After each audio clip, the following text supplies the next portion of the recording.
अस्सलाम वालेकुम नाज़रीन, डिबेट में भली कार मां जी मेज़बान साइमाबा प्रोग्राम में गुफ्तगू कंदासीं अमरीका ऐं ईरान जे विच में जेका हिन वक़्तु मौजूदा सूरत हाल आहे। हिन वक़्तु नाज़रीन अमरीकी पड़ी वज़ीर जो तमामु अहम बयान साम्हूं अचे पियो। संदसि चवणु आहे त हिन वक़्तु अमरीका खे जेके ईरान खे उन्हनि तजवीज़ूं ॾिनियूं उन ते जवाबु मिली वञणु घुरिजे। सदर ट्रंप जो इहो चवणु आहे त हिन वक़्तु ॿई मुल्क कंहिं हतमी डील जी तरफ़ तमामु तेज़ी सां वधी रहिया आहिनि। एक्सपेक्टेड आहे त चाइना विज़िट खां अॻु में सदर ट्रंप कंहिं न कंहिं हतमी डील ताईं पहुची वञे। इन खां अलावा नाज़रीन अॼु रूस सलामती काउंसिल में ईरान ख़िलाफ़ करारदाद खे रद्द कयो आहे। इम्कान आहे त उहा करारदाद वीटो बि थी सघे थी। इन खां अलावा नाज़रीन अमरीका ऐं ईरान जे विच में केतिरे वक़्त खां जंग हलंदड़ आहे। तोड़े जो ॻाल्हियुनि जो सिलसिलो बि जारी आहे। अॼु हुरमुज़ लंघ जे अंदरि बि छिकताण नज़र आई ऐं जेके जहाज़ आहिनि उन्हनि हिक ॿिए ते हमला बि कया आहिनि। तोड़े जो छिकताण वारी सूरत हाल बरक़रार आहे पर ॻाल्हियुनि जे इम्कान खे रद्द नथो करे सघिजे। नाज़रीन इन सॼी सूरत हाल ते गुफ़्तगू कंदासीं। ईरान ऐं अमरीका जे विच में हतमी डील ऐं उन में पाकिस्तान जो जेको किरदारु आहे उहो हिकु भेरो ॿीहर नुमाया तौर ते साम्हूं अची वियो आहे। हिन में अॼु अमरीकी कांग्रेस में पाकिस्तान जी सालसी ऐं उनजी जेका सफ़ारतकारी आहे उनखे तमामु घणो साराहियो वियो आहे। हिन सिलसिले में हिकु ठहराव बि पेश कयो वियो आहे। इन खां अलावा प्रोग्राम में गुफ़्तगू कंदासीं नाज़रीन। मार्का हक़ खे हिकु साल मुकमल थी चुको आहे ऐं उन कामयाबी जी ख़ुशी में समूरे मुल्क जे अंदरि तक़रीबूं कोठाइण जो सिलसिलो जारी आहे। अॼु इन कामयाबी जे हवाले सां बि गुफ़्तगू कंदासीं। प्रोग्राम जे आख़िर में नाज़रीन ज़िक्र कंदासीं कराची बार जूं चूंडूं हिकु भेरो ॿीहर मुलतवी कयूं वियूं आहिनि। कहिड़ा कारण आहिनि ऐं उमेदवारनि कहिड़ा एलिगेशन लॻाया आहिनि। इन समूरे सूरत हाल ते गुफ़्तगू लाइ मूंसां गॾु स्टूडियो में मौजूदु आहिनि सीनियर साफ़ी तर्जनेगार फारूक मुरई साहब ऐं इरफान महबूब साहब। ऐं ॿिन्हिनि महिमाननि खे भली कार चवंदसि। फारूक साहब शुरूआत तव्हां खां कंदासीं। ईरान अमरीका जे विच में कंहिं हतमी डील जी ॻाल्हि हलंदड़ आहे ऐं पाकिस्तान जी सालसी जो जेको किरदारु असां ॾिसूं पिया उहो हिकु भेरो ॿीहर नुमाया थींदे नज़र अचे पियो। जी महिरबानी। असल में सदर ट्रंप जेको आहे सो हालांकि जेको आहे अमरीका जे तरफ़ां जो इन ते ईरान ते हमिलो बि कयो वियो आहे ऐं उन खां अलावा जेको आहे सो सदर ट्रंप उन जे बावजूदि बि इहो चए थो त भई जंगबंदी जारी आहे। बाक़ी जेकॾहिं असांजे मथां को हमिलो कंदो या मिज़ाइल हणंदो त असां उनजो जवाबु ज़रूरु ॾींदासीं। ऐं त सदर ट्रंप जो इहो बि चवणु आहे त असां जेके कार्रवाई कयूं आहिनि उन में ईरान जे जेके मिज़ाइल जेको आहे सो सेंटर आहिनि ऐं या जेके ड्रोन सेंटर आहिनि या जेके अस्करी जेके अॾ आहिनि असां उन्हनि ते हमिलो कयो आहे। ऐं सदर ट्रंप चए थो त भई जेको आहे सो वॾे नुक़सान खां बचण जे लाइ ज़रूरी आहे त जेको आहे सो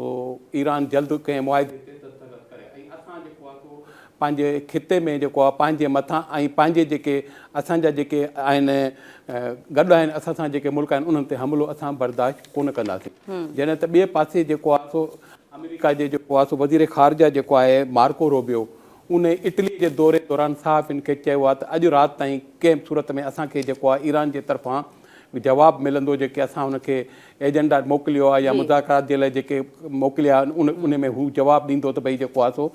जेको हा या न में या जेको आहे हू छा थो चाहे ईरान पंहिंजे बारे पंहिंजा कहिड़ा पेश करे थो उन में जेको नुक़्ता भई जंगबंदीअ जे त हले पई लेकिन जेको मुआदे जे लाइ त उन इहो बि चयो त भई जेको आहे सो असां जेको आहे सो कंहिं बि सूरत में जेको आहे सो जेकॾहिं फायर कंदा असां ते त असां उनजो जवाबु ॾींदासीं। ऐं जॾहिं त हुन हिकु इहा ॻाल्हि बि चई त भई जेको आहे सो असां हिज़्बुल्लाह सां मुज़ाकरात कोन कंदासीं। असांजी सॼी जेका तवजह जेका आहे सा सॼी लेबनानी हुकूमत सां ॻाल्हियुनि में मरकूज़ आहे। अच्छा सर, इन हवाले सां बि ॿुधाइजो त हिन वक़्तु अमरीका त चवे थो त इनरिच यूरेनियम असां वठण में कामयाबु थी वेंदासीं त हीउ उहो हिकिड़ो पॉइंट आहे जंहिं ते हिन वक़्तु डेडलॉक बरक़रार आहे। थोरे जो हुरमुज़ लंघ जे हवाले सां चाइना सां बि अमरीका जूं ॻाल्हियूं हलंदड़ आहिनि।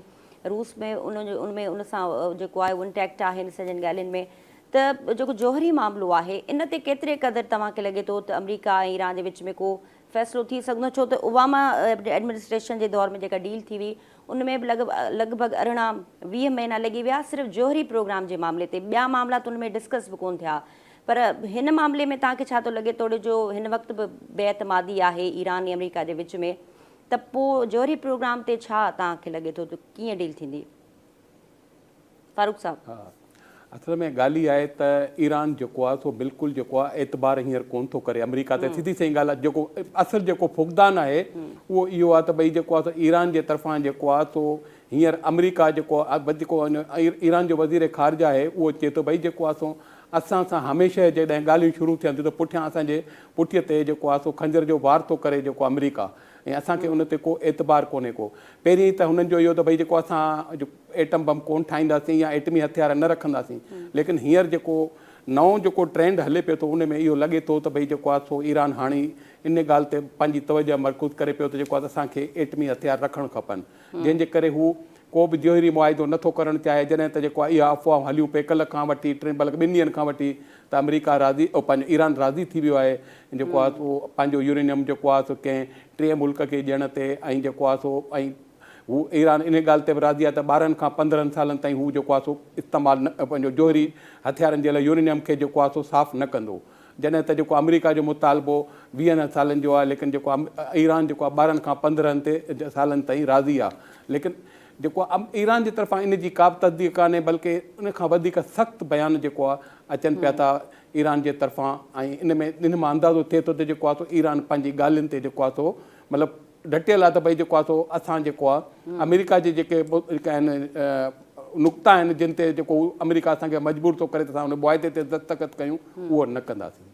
ठीकु आहे इरफान साहब तव्हांखे छा थो लॻे छा जेकॾहिं अमेरिका ईरान के मुआइदे ते पहुची बि वञनि था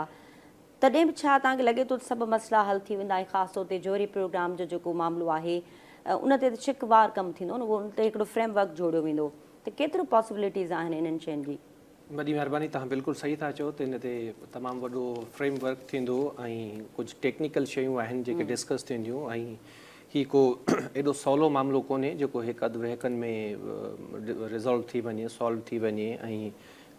ट्रम्प वारी जेका वॾी डील आहे उन ते मामलात पहुची वञनि। ओबामा सां जेको मुआइदो थियो उहो बि डिघी सफ़ारतकारी खां पोइ ऐं डायलॉग्स खां पोइ वजूद में आयो हुयो। हाणे हीउ जेको न्यूक्लियर प्रोग्राम आहे इन ते 2 ॻाल्हियूं आहिनि या 2 ख़बरूं आहिनि जेके ज़रियनि वटां रिपोर्ट थी रहियूं आहिनि मुसलसिल। नंबर 1 त भई डेडलॉक इन ॻाल्हि ते आहे त अमेरिका चाहे थो त तव्हां जेका इनरिचमेंट आहे उहा 20 सालनि जे लाइ बंदि कयो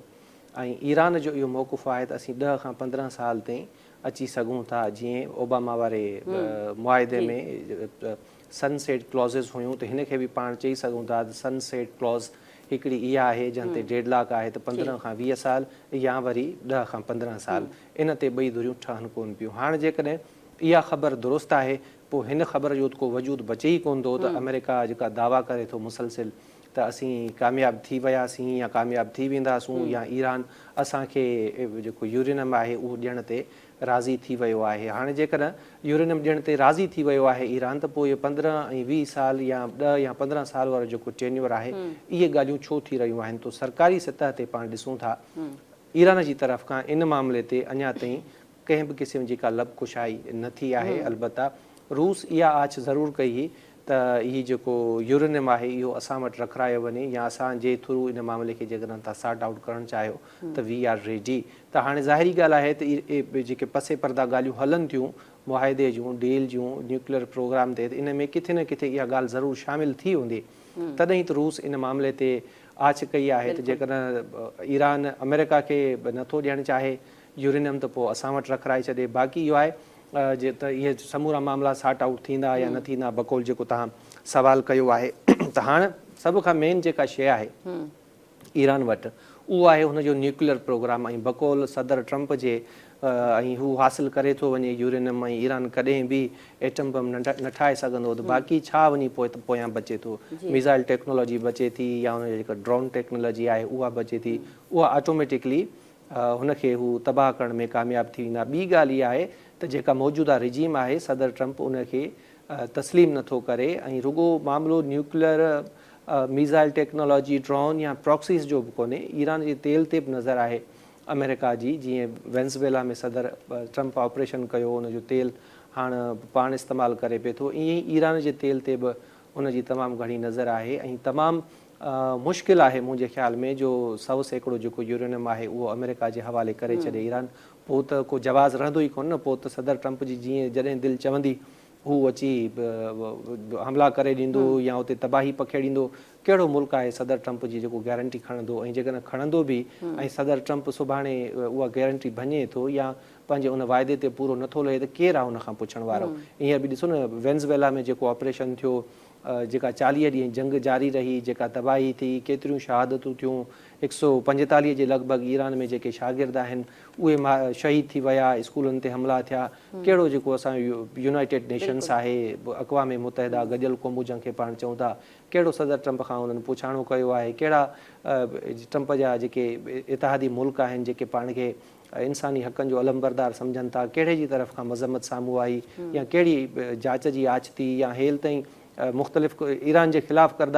करारदादूं पेश थी रहियूं आहिनि सलामती काउंसिल में। हिन मामले ते त कंहिं बि मुल्क ज़रूरत न कई आहे त अमेरिका जे ख़िलाफ़ु को ठहराव आणिजे, का करारदाद आणिजे। सो हीउ मामिलो तमामु ॾुखियो आहे। हाणे ॾिसूं था हीउ कहिड़े वे में हल थिए थो। मूंखे नथो लॻे त ईरान को 100% पंहिंजो यूरेनियम अमेरिका जे हवाले करे छॾींदो। हा, उन जी जेका इनरिचमेंट आहे उनखे कुझु अरसे जे लाइ ज़रूरु महदूद करे सघिजे थो, जीअं माज़ी में थींदो रहियो आहे।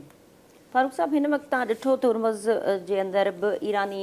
जेके ॿेट आहिनि ऐं ईरानी जेके बंदरगाहूं आहिनि उन्हनि ते हमला कया विया आहिनि अमरीका पारां, ऐं काउंटर में ज़ाहिर आहे उन्हनि ते ईरान बि उन्हनि ते हमिलो कयो आहे। त हिन वक़्तु जेका छिकताण वारी सूरत आहे इन में हिकिड़ी सुठी जेका पेशरफ़्त आई, उन में सऊदी अरब जेके हवाई हदूं इस्तेमालु करण खां साफ़ जवाबु ॾिनो आहे। त तव्हांखे छा थो लॻे त मिडिल ईस्ट जा मुल्क केतिरो हिन वक़्तु तमामु संजीदगी सां हिन मामले खे ॾिसनि पिया ऐं तमामु मोहतात तरीक़े सां उहे पंहिंजी पॉलिसीज़ खे इम्प्लीमेंट कनि पिया, छो त पाकिस्तान जी कोशिशुनि खां अलावा दुनिया बि हिन वक़्तु भरपूर इहा कोशिशि करे पई त ॿिन्हिनि मुल्कनि जे विच में जेतिरो थी सघे छिकताण घटि थिए ऐं ॿई मुल्क अमुन ताईं पहुची वञनि।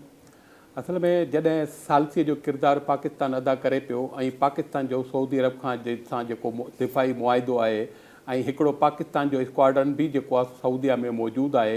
इन मां तव्हां अंदाज़ो लॻाए सघो था त भई जेको आहे सो सऊदी अरब जेको आहे सो ज़ाहिर आहे पाकिस्तान जॾहिं उते वियो आहे त उन ज़रूरु सऊदी अरब खां इहा गारंटी वरिती हूंदी ऐं कुवैत सां बि उन सां क़तर सां मुआइदो आहे त हुननि इहा गारंटी पाकिस्तान खे ज़ाहिर ॾिनी हूंदी त भई जेको आहे सो असांजी ईरान सां ज़ाहिर ॻाल्हि थी आहे, जेकॾहिं तव्हांजा अॾा इस्तेमालु न थींदा, तव्हांजी हवाई जेको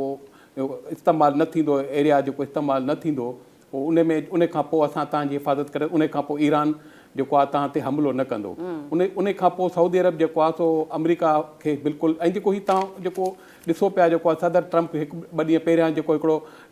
कैंसिल करे छॾियो, जेको दिफ़ाई जेको हिकिड़ो ऐलान कयो ऐं जंहिंमें मुल्कनि खे शामिलु थियण जी अपील कई ऐं उन में इहो ॿुधाइनि पिया त सऊदी अरब जे इनकार खां पोइ हिन प्रोजेक्ट जेको आहे फ्रीडम उनखे जेको आहे न बिल्कुलु जेको आहे इहो ख़तमु करे छॾियो। त सऊदी अरब मुकमिल इनकार करे छॾियो त भई जेको आहे असां जेको आहे खिते में अमन चाहियूं था ऐं जेको आहे असां पंहिंजा जेको वॾा इस्तेमालु या पंहिंजी जेको हवाई जेको आहे एरिया आहे उहो इस्तेमालु करणु तव्हांखे जेको आहे कोन ॾींदासीं। जंहिंखां पोइ हुनखे जेको ऑपरेशन जेको प्रोजेक्ट फ्रीडम जेको आहे उहो ख़तमु जेको आहे करणो पियो। इन में हिकिड़ी ॿी ॻाल्हि इहा आहे त भई जेको आहे सो वाल जनरल स्टेट आहे अमरीकी जेको आहे उन में इहो थियो त भई अमरीका खे जेको आहे सऊदी अरब ऐं क़तर जेको आहे दोबारा पंहिंजा अॾा ॾियण जे लाइ राज़ी थियो आहे, लेकिन सऊदी अरब इन जी सख़्तीअ सां जेको आहे सो इन जी जेको आहे कई आहे वज़ाहत कई आहे ऐं जेको आहे सो तरदीद कई आहे। हू चवनि था त कुझु जेको आहे सो शरपसंद जेको आहे सो अहिड़ियूं अफ़वाहूं फैलाइनि था, लेकिन असां जेको आहे सो अमरीका खे दोबारा का बि इजाज़त न ॾिनी आहे ऐं असां चाहियूं था त पाकिस्तान जी सालसीअ में कंहिं बि सूरत में जेको आहे इलाइक़े में अमन थिए ऐं असां चाहियूं था त जेको आहे सो पाकिस्तान ऐं अमरीका ऐं ईरान कंहिं मुआइदे ते पहुचनि। इरफान साहब, तव्हांखे सऊदी अरब पारां इहो जेको क़दम खयो वियो आहे इहो कीअं थो लॻे ऐं इन जो जेको ख़िते ते इन जो कहिड़ो असरु थींदो? छा जेके मिडिल ईस्ट जा ॿिया मुल्क आहिनि उन्हनि खे बि इन क़िस्म जूं स्ट्रेटजीज़ अपनाइणियूं पवंदियूं त जीअं अमरीका खे बि हू हिकिड़े पासे नॉर्मल रखनि ऐं अमरीका ईरान जे अंदरि बि जेका हिन वक़्तु जेका हिकिड़ी ग़म गुस्से वारी जेका सूरत हाल आहे उनखे बि महदूद करे सघिजे? ॾिसो, पहिरियां त हिकिड़ी ॻाल्हि मां वाज़े कयां त हीअ जेका आबनाए हुरमुज़ में छिकताण थी आहे या अमेरिका जेके अटैक कया आहिनि हुरमुज़ में ईरान ते, उन खां पोइ UAE ते अटैक थियो आहे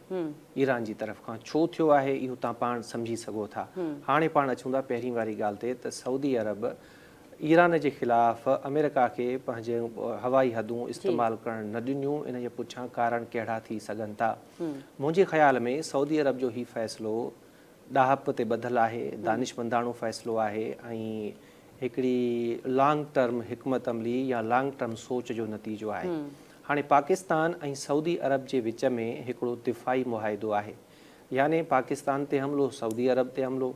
सऊदी अरब ते हमिलो, पाकिस्तान ते हमिलो। सऊदी अरब हिन पूरे चेन्यूअर में जेका ही छिकताण रही आहे बिटवीन US, ईरान ऐं इसराइल, उन में तमामु घणी सहप, सबर ऐं बुर्दबारी जो मुज़ाहिरो कयो आहे, जेको क़ाबिल तहसीन आहे। हाणे जेकॾहिं तव्हांखे यादि हूंदो त जॾहिं ईरान सऊदी अरब ते हमला पे कया त पाकिस्तान उन में रोल प्ले कयो ऐं ईरान खे इहा शइ बांवर कराई वई त भई सऊदी अरब ते हमिलो, पाकिस्तान ते हमिलो आहे ऐं उन जे बदिले में ईरान चयो त जेकॾहिं कंहिं मुल्क जी सरज़मीन असांजे ख़िलाफ़ु इस्तेमालु थींदी न थींदी त असीं उन मुल्क ते, उन सरज़मीन ते हमिलो न कंदासीं। सऊदी अरब ईरान जे ख़िलाफ़ु पंहिंजी सरज़मीन इस्तेमालु थियणु न ॾिनी, जंहिंखां पोइ पाण ॾिसूं था त ईरान जो कंहिं बि क़िस्म जो को बि हमिलो सऊदी अरब ते न थियो आहे। हाणे इन सॼे ही जेको छिकताण हले पई या इन मामले खे जेका निबेरण जी कोशिशि आहे, इन में पाकिस्तान जो तमामु घणो अहम रोल आहे, जंहिंमें सऊदी अरब जी खुलियल ऐं 100% हिमायत हासिलु आहे। हाणे पाण फ़र्ज़ु करे था वठूं जेकॾहिं सऊदी अरब अमेरिका खे पंहिंजूं हवाई हदूं ईरान जे ख़िलाफ़ु इस्तेमालु करणु ॾिए हा त उनजो नतीजो छा निकिरे हा? उनजो नतीजो इहो निकिरे हा त ईरान वापसि सऊदी अरब ते हमिलो करे हा ऐं पोइ पाकिस्तान जो सऊदी अरब सां दिफ़ाई मुआहिदो आहे। पोइ त ही सदर ट्रंप जी जेका चाल आहे ग्रेटर इसराइल वारी, या हुन जेके चवंदो रहियो त भई असांखे यकीन ई कोन हुयो त ईरान गल्फ कंट्रीज़ ते हमिलो कंदो, त पोइ त माना हे सॼी जेका मुस्लिम दुनिया आहे या हिन खिते में जेके मुस्लमान मुल्क आहिनि उहे त माना पाण में विड़ी पवंदा, ऐं जेकॾहिं मुस्लमान पाण में विड़ी पवंदा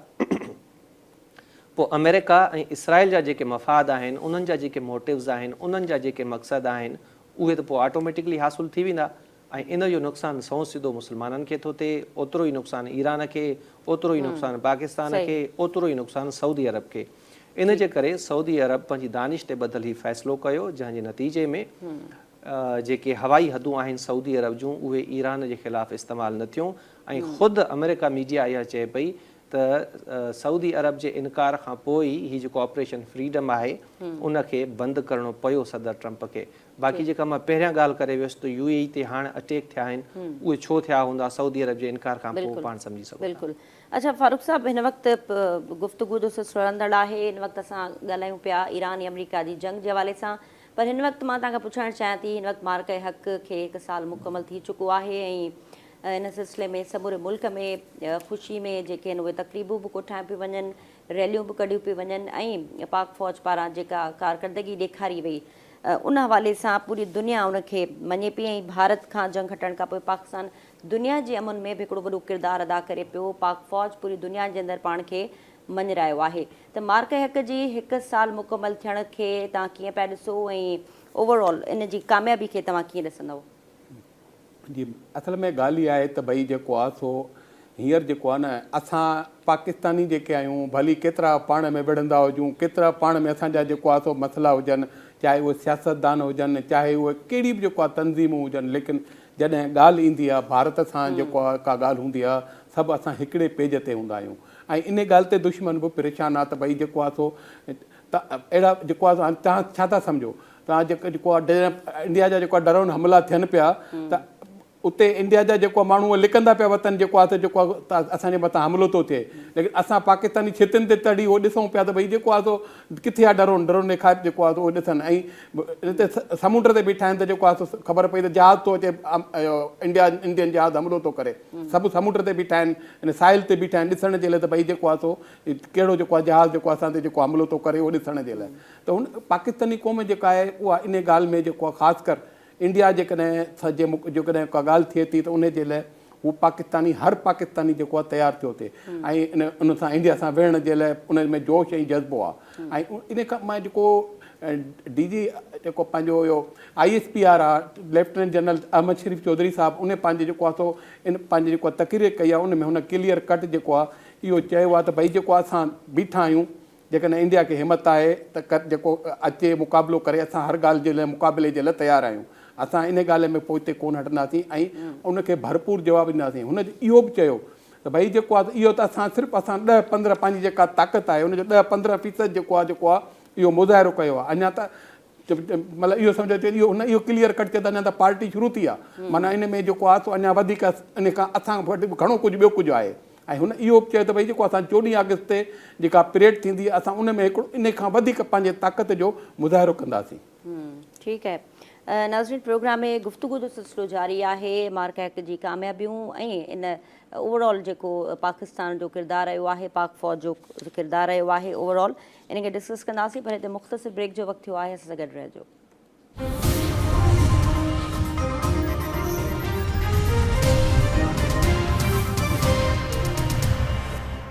वेलकम बैक नाज़रीन, गुफ़्तगू हलंदड़ आहे मार्क एक्ट जे हवाले सां। कामयाबी जो 1 साल मुकमल थियण ते पूरे मुल्क जे अंदरि तक़रीबुनि जो सिलसिलो जारी आहे ऐं पाक फ़ौज खे भरपूर भेटा पेश कई पई वञे। इन सूरत-हाल ते ॻाल्हायूं पिया। इरफान साहब, ब्रेक खां पहिरीं जीअं मुरई साहब डिस्कस कयो, हिन वक़्तु पाकिस्तान सॼी दुनिया जे अंदरि भारत जे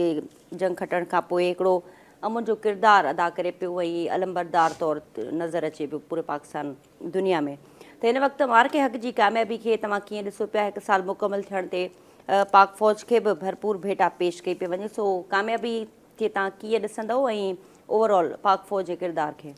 बिल्कुलु यकीनन अॼु शानदार ऐं तारीख़ी ॾींहुं आहे। अॼोके ॾींहं ते 1 साल पहिरियां असीं भारत जेको पाकिस्तान खां पंजूण ते हिकिड़ो वॾो मुल्क आहे उनखे असीं शिकस्त ॾिनी हुई ऐं शिकस्त बि शानदार तरीक़े सां शिकस्त ॾिनीसीं, जंहिंजो एतिराफ़ सॼी दुनिया करे थी। इन जो पस मंज़र इहो आहे त पहलगाम वाक़ियो थियो हिंदुस्तान में, जंहिंजो इल्ज़ाम पाकिस्तान ते लॻायो वियो। हूअं बि भारत में जॾहिं बि दहशतगर्दी थींदी आहे त उनजो इल्ज़ाम सौ सिधो पाकिस्तान ते लॻायो वेंदो आहे ऐं पाकिस्तान उन में हिकिड़ो ॾाढो बहितरीनु पंहिंजो उनजो मुज़ाहिरो कंदो आहे। ऐं पहलगाम वाक़िए ते बि ईअं ई थियो। पाकिस्तान भारत खे आछ कई त इन मामले जी अणधुरी जांच कराई वञे, पर भारत उन आछ खे ग़लति रंग ॾिनो ऐं हमेशह जीअं जेका उनजी इल्ज़ाम तराशी रहंदी आहे उनजो सिलसिलो जारी रखियो ऐं पोइ मई में हुन ऑपरेशन सिंदूर जे नाले सां पाकिस्तान ते जारियत कई, पाकिस्तान ते हमिलो कयो ऐं उनजो जवाबु पाकिस्तान शानदार तरीक़े सां ॾिनो। भारत जा जेके 6 जहाज़ हुआ, हूअं त टोटल 8, पर 6 जेके राफेल जहाज़ हुआ उहे किराया विया ऐं गुज़िरियल साल जॾहिं पाकिस्तान जूं जवाबी कार्रवायूं जारी हुयूं ऑपरेशन बुनियानुल मरसूस जे नाले सां, तॾहिं ऐं पाण तक़रीबन 2:30 या 3 वॻे हिते वेठो हुयुसि ऐं असां उहा लाइव हिते ट्रांसमिशन बि कई पई ऐं सॼो जेको ओवरऑल जोश जज़्बो आहे पाकिस्तानी अवाम जो, सॼी क़ौम मुड़ी मुठ थी वई ऐं असां ॾिठोसीं त पाकिस्तानी क़ौम हिकु शानदार एके जो मुज़ाहिरो कयो, बदीअ जो मुज़ाहिरो कयो ऐं पाकिस्तानी फ़ौज बि पंहिंजे बहादुरी जो मुज़ाहिरो कयो। बल्कि ओवरऑल जेका सिविल क़यादत आहे, जेका फ़ौजी क़यादत आहे, उन्हनि हिकिड़ो शानदार ऐं बेमिसाल बहादुरी जो हिकिड़ो मिसाल क़ाइमु कयो, जंहिंजे नतीजे में तव्हां ॾिसो था त अॼु पाकिस्तान खे दुनिया सतह ते केॾी वॾी पज़ीराई हासिलु आहे, केॾी वॾी इज़त हासिलु आहे, जो अमेरिका ऐं ईरान जो जेको मसइलो आहे उन ते बि पाकिस्तान सालसी पियो थो करे ऐं हिंदुस्तान तव्हां ॾिसो सिफ़ारती सतह ते किथे बीठो आहे। यानी असीं जंग जे मैदान में त हिंदुस्तान खे शिकस्त ॾिनी, पर सिफ़ारती मैदान में बि असां भारत खे शिकस्त ॾिनी ऐं भारत जो जेको वज़ीर आज़म आहे नरेंद्र मोदी सदाईं उनजी ख़्वाहिश रही आहे या हू चवंदो रहियो आहे त हू पाकिस्तान खे सिफ़ारती सतह ते अकेलो कंदो, पर अॼु अव्हां ॾिसो त पाकिस्तान सिफ़ारती सतह ते किथे बीठो आहे ऐं हिंदुस्तान सिफ़ारती सतह ते किथे बीठो आहे। बिल्कुलु यकीनन कामयाबी जो ॾींहुं आहे ऐं तारीख़ी ॾींहं जे हवाले सां पूरी क़ौम पुरजोश आहे ऐं इंशाअल्लाह इहो तसलसल जारी रहंदो ऐं हर साल असां हिन कामयाबी खे मल्हाईंदासीं। प्रोग्राम जे हिन हिसे में गुफ़्तगू कंदासीं। नाज़रीन, कराची बार जूं चूंडूं हिकु भेरो ॿीहर मुलतवी कयूं वियूं आहिनि। उमेदवारनि पारां इल्ज़ाम हया पिया वञनि ऐं धांधली जा मुबैना इल्ज़ाम लॻाया पिया वञनि। कुझु पोलिंग बूथ जे अंदरि अॻे ई वोट कास्ट थियण जो बि इल्ज़ाम साम्हूं अचे पियो त हिन वक़्तु जेको कराची बार जूं चूंडूं आहिनि उनखे मुलतवी करण जे हवाले सां वधीक छा हिन वक़्तु सूरत आहे उन ते ॻाल्हाईंदासीं। असां सां हिन वक़्तु मेंबर सिंध बार काउंसिल जनाब वक़ार आलम अब्बासी साहब वीडियो लिंक ते मौजूद आहिनि, उन्हनि सां गुफ्तगू कयूं था। आलम साहब, बहुत शुक्रिया, आपने वक्त दिया। इस वक्त कराची बार इलेक्शंस की जो इलेक्शंस है वो क्यों मुलतवी हुई हैं? आप क्या समझते हैं कि बार बार इलेक्शन मुलतवी होना इट्सेल्फ कितना ये एक बुरा अमल है? जी शुक्रिया। देखिए, बहैसियत वकील कल का जो अफसोसनाक वाक़या हुआ है उस पर बहैसियत वकील हम सबको बड़ी नदामत और शर्मिंदगी है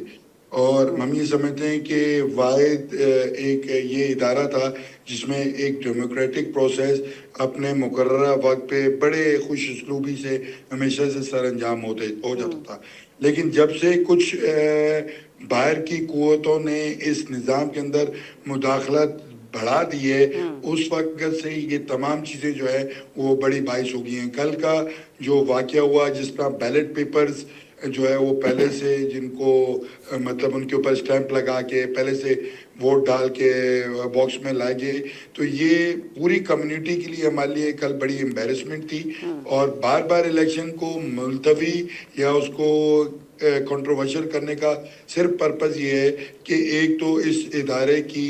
ساکھ کو نقصان پہنچے، اور دوسرا کہ جو لوگوں کا یقین ہے جو سسٹم پہ، جسٹس سسٹم پہ، وہ بھی ان کا تھوڑا شیک آؤٹ ہو، اور جو جنرل ووٹر ہیں وہ صحیح لوگوں کو منتخب نہ کر سکے. اچھا وقار بھائی، کیا ابھی تک سندھ بار کونسل نے کیا کیا ہے اس معاملے پہ؟ کوئی انویسٹیگیشن کنڈکٹ ہونے جا رہی ہے، یا الیکشن کے حوالے سے کیا لائے عمل طے ہوا ہے؟ دیکھیں، میں نے کل، کیونکہ میں being a member bar council بھی ہوں، میں نے کل اپنے وی سی چیزوں کا پروٹیسٹ جو ہے وہ ان کو آن ریکارڈ کرایا، اور انہوں نے کل ایک ویڈیو بیان بھی جاری کیا ہے. کیونکہ دیکھیں، یہ پروگیٹو جو ہے وہ ایگزیکٹو کمیٹی کا ہے، تو ہم نے ایگزیکٹو کمیٹی سے یہ ڈیمانڈ کی ہے کہ اس پورے پروسیس کی جوڈیشل انکوائری ہو. ایک سیشن جج لیول کا بندہ جو ہے اس کو انکوائر کرے، اور جو بھی ایون اگر اس میں کوئی ممبر انوالو ہے، اگر بار کونسل کا کوئی ممبر انوالو ہے، بار کونسل کا کوئی سٹاف انوالو ہے، ان کو کڑی سے کڑی جو ہے وہ سزا دی جائے، تاکہ فیوچر کے اندر کوئی بھی ایسا اقدام کرنے کی جرت نہ کر سکے. اچھا وقار بھائی، کیا اسباب بنے؟ پہلے ہم دیکھتے ہوئے آ رہے ہیں کہ جتنے بھی الیکشنز ہوتے ہیں تھرو جوڈیشل آفیسر ہوتے ہیں وہ کنڈکٹ کراتے ہیں، تو اس بار ایسے کیا سلسلے ہو گئے؟ ایک تو کئی بار ملتوی ہوئی، اور جب کنڈکٹ ہونے جا رہے تھے تو پھر سندھ بار کونسل نے خود ہی کرائے، بلکہ میں یوں کہوں گا کہ وکیلوں نے خود ہی الیکشن کروائے، لیکن اس میں بھی مسئلے مسائل پیدا ہوئے. دیکھیں، اگر میں اس کی ڈیٹیل آپ کو بتانے لگ جاؤں تو شاید 2 دن بھی کم ہوں گے کہ یہ کب سے مسائل شروع ہوئے اور کب سے آئے اور کب سے. میں یہ سمجھتا ہوں کہ جوڈیشری نے جو کراچی بار کے الیکشن کرانے سے ریفیوز کیا، اس کی وجہ سے ایک بہت بڑا خلا جو ہے وہ اس پروسیس کے اندر آیا. اور آج بھی ہم نے ہائی کورٹ کے اندر یہ ڈیمانڈ کی ہے آنریبل چیف جسٹس صاحب سے کہ کائنڈلی کہ اس وقت یہ جو بحران کی کنڈیشن ہے، کیونکہ دیکھیں جب بھی جوڈیشری کے اوپر، ججوں کے اوپر کسی قسم کی کوئی کالی ضرب لگائی جاتی ہے یا ان کو کسی کنٹروورسی میں ڈالا جاتا ہے، تو ہم وکلا ان کے لیے روڈوں پہ بھی نکلتے ہیں، ڈنڈے بھی کھاتے ہیں، سلاخوں کے پیچھے بھی جاتے ہیں. تو ہم نے آج بھی ان سے یہ ریکویسٹ کی ہے کہ اس وقت جو ہمارے اوپر ہر طرف سے تابڑ توڑ حملے ہو کے ہماری یونٹی کو خراب کیا جا رہا ہے، ہمارے پروفیشن کا جو یہ ڈیموکریٹک پروسیس ہے اس سے داغدار کیا جا رہا ہے، تو اس میں آپ لوگ بڑھ کر ایٹ لیسٹ اس دفعہ کے لیے آپ ہیلپ آؤٹ کریں. جوڈیشری کی سپرویژن کے اندر آپ یہ الیکشن کروائیں، بائیو میٹرک الیکشن کروائیں، اور جو بھی الیکشن میں کیبنٹ جو ہے وہ الیکٹ ہو کے آئے گی، وہ انشاءاللہ آتے کے ساتھ ہی آئندہ 5 سالوں کے لیے اپنا الیکشن کمیشن بنا دے گی، تاکہ یہ ہر سال اس طرح کی تکلیف وکلا نہ دیکھ سکے. اچھا عالم صاحب، یہ جاننا چاہیں گے آپ سے کہ اس وقت جو بار الیکشنز کے حوالے سے جس طرح آپ الزامات سامنے آئے ہیں یا جو تحفظات آپ نے شیئر کیے ہیں، کیا مستقبل آپ سمجھتے ہیں کہ ان عناصر کو روکنے کے لیے جو ایک ڈیموکریٹک پروسیس ہوتا ہے بار کے اندر، اس کو لیڈ آؤٹ کرنے کے لیے وہ جو عناصر جو اس میں رنڈک پیدا کر رہے ہیں ان کو نکالنے کے لیے کیا پروسیس ہوتا ہے، اور اس کو ٹھیک کرنے کے لیے آپ کیا کردار سمجھتے ہیں کہ بار کا کیا کردار ہونا چاہیے اس میں؟ دیکھیں، بینگ اے ممبر پچھلے 4-5 مہینوں سے لوگوں کو، عوام کو یہ پتہ ہے کہ جب سے بار کونسل کے الیکشن ہوئے اور بار کونسل کے منتخب نمائندوں نے جو پریکٹیکل اسٹیپ لینے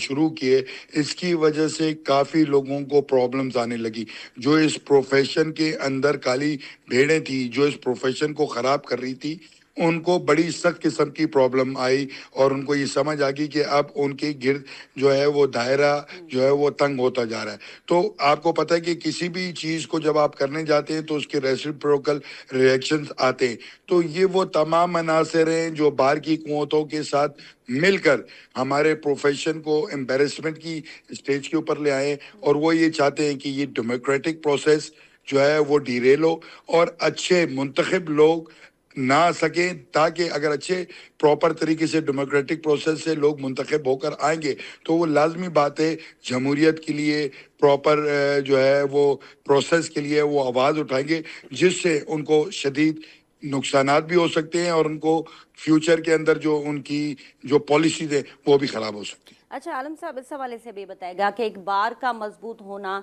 जुडिशरी और इंसाफ के लिए कितना ज़रूरी है, एक आम आवाम तक ये बात पहुंचाने के लिए आप क्या समझते हैं कि बार का रोल कितना अहम होता है इंसाफ के तकाज़ों को मुकम्मल करने के लिए?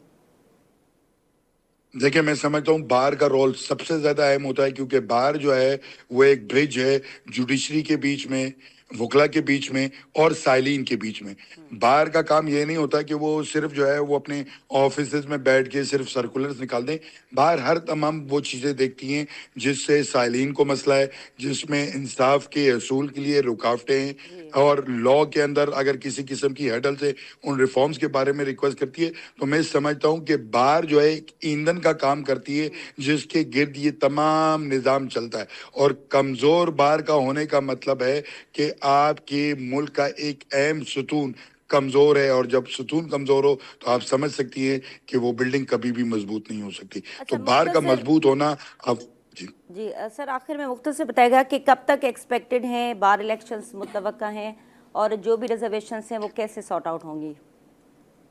देखिए, हमने हमने अभी जो है वो बार काउंसिल के फोरम पर भी हमारे वीसी साहब ने भी कल जो है वो अल्टीमेटम दिया है, और मैं आपके तवज्जुह से भी ये बताना चाहता हूँ कि अगर ये 2 से 3 दिन के अंदर ये तमाम प्रोसेस के अंदर किसी किस्म की अगर कोई इंक्वायरी कंडक्ट ना की गई, और ये ऐसी इंक्वायरी नहीं जो सिर्फ पेपर पे हो, एक्चुअल कल्प्रेट्स कोई निशानदेही ना की गई, और जल्द से जल्द बायोमेट्रिक के प्रोसेस को स्टार्ट करके इलेक्शन की तरफ, न्यूट्रल इलेक्शन कमीशन की तरफ ना बढ़ा गया, तो हम समझते हैं कि अगर हम जमहूरियत के लिए रोडों पर आ सकते हैं, तो अपनी जमहूरियत के लिए बचाने के लिए हम रोडों पर, ऐवानों पर, किसी जगह पर भी हम जाने से गुरेज नहीं करेंगे। ठीक है वकार आलम अब्बासी साहब, बहुत शुक्रिया आपने हमें वक्त दिया। नाज़रीन, मेंबर सिंध बार काउंसिल वकार आलम अब्बासी साहब जी गुफ्तगू तमाम ॿुधी। इरफान साहब, तव्हां बींग लॉयर कीअं ॾिसो पिया बार इलेक्शन्स जूं चूंडूं, उनजो बार बार मुलतवी थियण ऐं कारिन रिढनि जी जीअं अब्बासी साहब ॻाल्हि कई, त यकीनी तौर ते जमहूरियत जे अंदरि इहे शयूं असां तारीख़ ॾिठीसीं। हाणे बार जे अंदरि अगरि इन क़िस्म जा आंसर थियनि था त इहो केॾो वॾो नुक़सानकार थींदो जुडिशरी लाइ ऐं इंसाफ़ जे लाइ? तमामु वॾो लॉस आहे। मूंखे 9 साल आहे ऐं हीअ नई इलेक्शन हूंदी कराची बार जी, छो जो मुंहिंजी मदर बार रही आहे ऐं मूं पंहिंजी इन 9 सालनि जे कैरियर में कॾहिं बि न ॾिठो आहे त कराची बार जूं जेके इलेक्शन्स आहिनि उहे पोस्टपोन थियूं हुजनि या पंहिंजे टाइम ते फिक्स न थियूं हुजनि। उनखां अलावा तारीख़ी हैसियत जेकॾहिं मां तव्हांखे ॿुधायां त पाकिस्तान जी सियासी तारीख़ में केतिरा ई भेरा ईअं थियो आहे त इलेक्शन्स टाइम ते न थींदियूं आहिनि, मार्शल लॻी वेंदियूं आहिनि, 10-10, 15-15 साल आमरियत हलंदी आहे, इवन बल्दियाती इलेक्शन्स न थींदा आहिनि। पर कराची बार जी तारीख़ में कॾहिं बि ईअं न थियो आहे त जेके इलेक्शन्स आहिनि, हिकिड़ो जेको डेमोक्रेटिक प्रोसेस आहे उहो पंहिंजे टाइम ते न थियो हुजे। So it's first time in history त कराची बार जूं जेके चूंडूं आहिनि उहे मुलतवी थी वियूं। पहिरियां इहे डिसंबर में थियणियूं हुयूं, कुझु इशूज़ हुया उन टाइम, जेको कमिश्नर साहबु हुयो जुडिशरी जी तरफ़ खां उनखे कुझु हेल्थ इशूज़ हुया, उहे शयूं मुतिल थी वियूं। उनखां पोइ ॿीहर इलेक्शन कराइण जी कोशिशि कई वई, उन में बि कुझु मसइला थिया ऐं हाणे वरी टीहर ही जेको हाणे 7 मई ते इलेक्शन्स थियणी हुई, उन में वरी कुझु इशूज़ साम्हूं अची विया। भई बैलेट पेपर ऑलरेडी उन्हनि ते वोटिंग थियल हुई या ठपा लॻल हा जेके पकड़िया विया, जंहिंखां पोइ वरी इलेक्शन पोस्टपोन थी वई आहे। बुनियादी तौर ते जेके वकील बिरादरी आहे उन्हनि में जेको तासुर आहे या उहे जेको सम्झनि था, ऐं रिप्रेज़ेंट त कोन पियो कयां, पर घटि में घटि हिकु वकील हुअण जी हैसियत सां जेतिरे क़दुरु आऊं सम्झी सघियो आहियां त आम वकील इन बारे में छा थो सोचे। त तव्हांखे यादि हूंदो त हाई कोर्ट बार जूं इलेक्शन्स थियूं हुयूं ऐं उन में जेको आहे सो इलेक्शन कॉन्टेस्ट कई हुई हसीब जमाली साहब ऐं सरफराज़ मेतलो साहब। सरफराज़ मेतलो साहब अॻु में बि गुज़िरियल साल बि याने उन्हनि हाई कोर्ट प्रेसिडेंट लाइ हिसो वरितो हुयो, उन में हू कामयाबु थिया। अपोनेंट उन्हनि जा जमाली साहब हुआ जेके हारे विया हुआ। हिन वारे 75 वोटनि जो शायदि फ़र्क़ु हुयो, उन तां जमाली साहब खटियो आहे। थोरो उन में पाण जेकॾहिं बार पॉलिटिक्स जी ॻाल्हि कयूं त जॾहिं सरफराज़ मेतले साहब खटियो तॾहिं वड़ाज साहब शायदि उन्हनि सां गॾु हुयो, आमिर नवाज़ वड़ाज साहब जेके केबी जे प्रेसिडेंट हुआ। बबरल वारो धरणो थियो, तव्हां ॾिठो उते सभु गॾु हुआ। पर हाणे जेके इलेक्शन्स थियूं उन में जमाली साहब वारे पासे थी बीठा वड़ाइट साहब ऐं जंहिंखां पोइ इहे मसइला मसाइल तमामु घणा वधा ऐं हाणे इहो तासुरु आहे त शायदि इन कंट्राडक्शन जे करे इन टकराव जे करे कराची बार जूं जेके चूंडूं आहिनि उहे मुलतवी करायूं पियूं वञनि रुगो इन जे करे त मतां वड़ाइच खटी वञे पर बार पॉलिटिक्स जेका आहे उहा ॾाढी चेंज आहे उहा मुख़्तलिफ़ आहे बदिरां जो ही जेके आम पाण सियासी जमायतूं या ॿाहिरि सिविलियंस में पाण वोटिंग ॾिसंदा आहियूं MNA MPS या बल्दियात जी त जेका ॿार जी सियासत आहे ॿार जी वोटिंग आहे उहा मुकमिल तौर ते चेंज आहे हूअं पाण ॾिसंदा आहियूं त आम सियासत में वॾा वॾा जलसा थींदा आहिनि वॾा वॾा कच्छ थींदा आहिनि ऐं पोइ उन जी बुनियाद ते शयूं डिसाइड थींदियूं आहिनि त कंहिंजी पोज़ीशन केतिरी आहे पर वकालत में या ॿार जी सियासत में इहे शयूं एतिरी अहमियत नथियूं रखनि का असां खणी केतिरा बि वकील गॾु छो न हुजनि या हू हुजूम करे अचे जीअं आमतौर ते थींदो आहे जेके स्टूडेंट्स आहिनि उन्हनि खे वठी ईंदा आहिनि या जेके ॿाहिरियां माण्हू आहिनि उन्हनि खे बि एज़ अ वकील इंट्रोड्यूस करायो वेंदो आहे पर ख़बर पवंदी आहे जॾहिं बैल्ट पेपर में वोट पवंदो आहे ऐं उनजो रिज़ल्ट निकिरंदो आहे सो मां सम्झां थो त कराची जा जेके वकील आहिनि उहे सोचे सम्झी वोट कंदा ऐं सम्झनि था उहे त कंहिंखे वोट ॾियणो आहे उहा सियासत केॾांहुं पई वञे हीअ जेका मुसलसिल पाण ॾिसूं पिया त नई कैबिनेट खे जनवरी में टेक ओवर करिणो हुयो कराची बार खे पर हीउ 5 महीनो आहे ऐं कराची बार जो को वाली वारिस कोन्हे जंहिंसां ज़ाहिरी ॻाल्हि आहे त मुख़्तलिफ़ जेके मसइला मसाइल आहिनि इंतिज़ामी तौर बि उहे बि जनम वठी रहिया आहिनि गॾोगॾु वकीलनि खे बि तमामु घणा मसइला आहिनि ऐं उनखां अलावा इट्स सेल्फ डेमोक्रेटिक प्रोसेस जो रुकजण ई हिकिड़ो वॾो लॉस आहे हिकिड़ो वॾो सवालिया निशान आहे सो उमेदु कयूं था त ईंदड़ कुझु ॾींहंनि में इहे जेके मामलात आहिनि उहे सॉर्ट आउट थी वेंदा। अच्छा इन खां अलावा तव्हांखे छा थो लॻे त हिन वक़्तु जेके बार जूं इलेक्शन्स मुलतवी थियनि पियूं उन जे पोयां के सियासी महरकात बि थी सघनि था? ॾिसो ज़ाहिरी ॻाल्हि आहे बार पॉलिटिक्स जी जेका मूं ॻाल्हि कई थी सघनि था ऐं कुझु खुली करे मां उन ते एज़ एन एडवोकेट ॻाल्हाए बि नथो सघां छो जो बार पॉलिटिक्स जो हिकिड़ो पंहिंजो हूंदो आहे औरो हूंदो आहे पंहिंजो ऐं छो जो भले अपोनेंट हुजनि पर वकील सभु पाण में हिननि जी यूनिटी आहे हिकिड़ी ॿधी आहे जीअं वकार भाई ॻाल्हि करे वियो त इहा बि कोशिशि थी रही आहे त वकीलनि में जेका ॿधी आहे जेका यूनिटी आहे उनखे कंहिं न कंहिं क़िस्म सां टोड़ियो वञे ऐं बाज़ वकील हल्कनि जो ख़्यालु आहे त हीअ जेके धरणा वग़ैरह लॻा ऐं उनखां अलावा 6वीं 27वीं तरमीम ते जेका पाण ॾिसूं पिया त मज़ामत अचे पई ओवरऑल जेका यूनिटी आहे उनखे टोड़ण जी बि कोशिशि थी रही आहे। ठीकु आहे इरफान साहब तव्हांजी वॾी महिरबानी तव्हां वक़्तु ॾिनो नाज़रीन प्रोग्राम में महिमाननि जी गुफ़्तगू तव्हां ॿुधी डिबेट में फ़िलहाल एतिरो ई ॾींदा इजाज़त अल्लाह हाफ़िज़।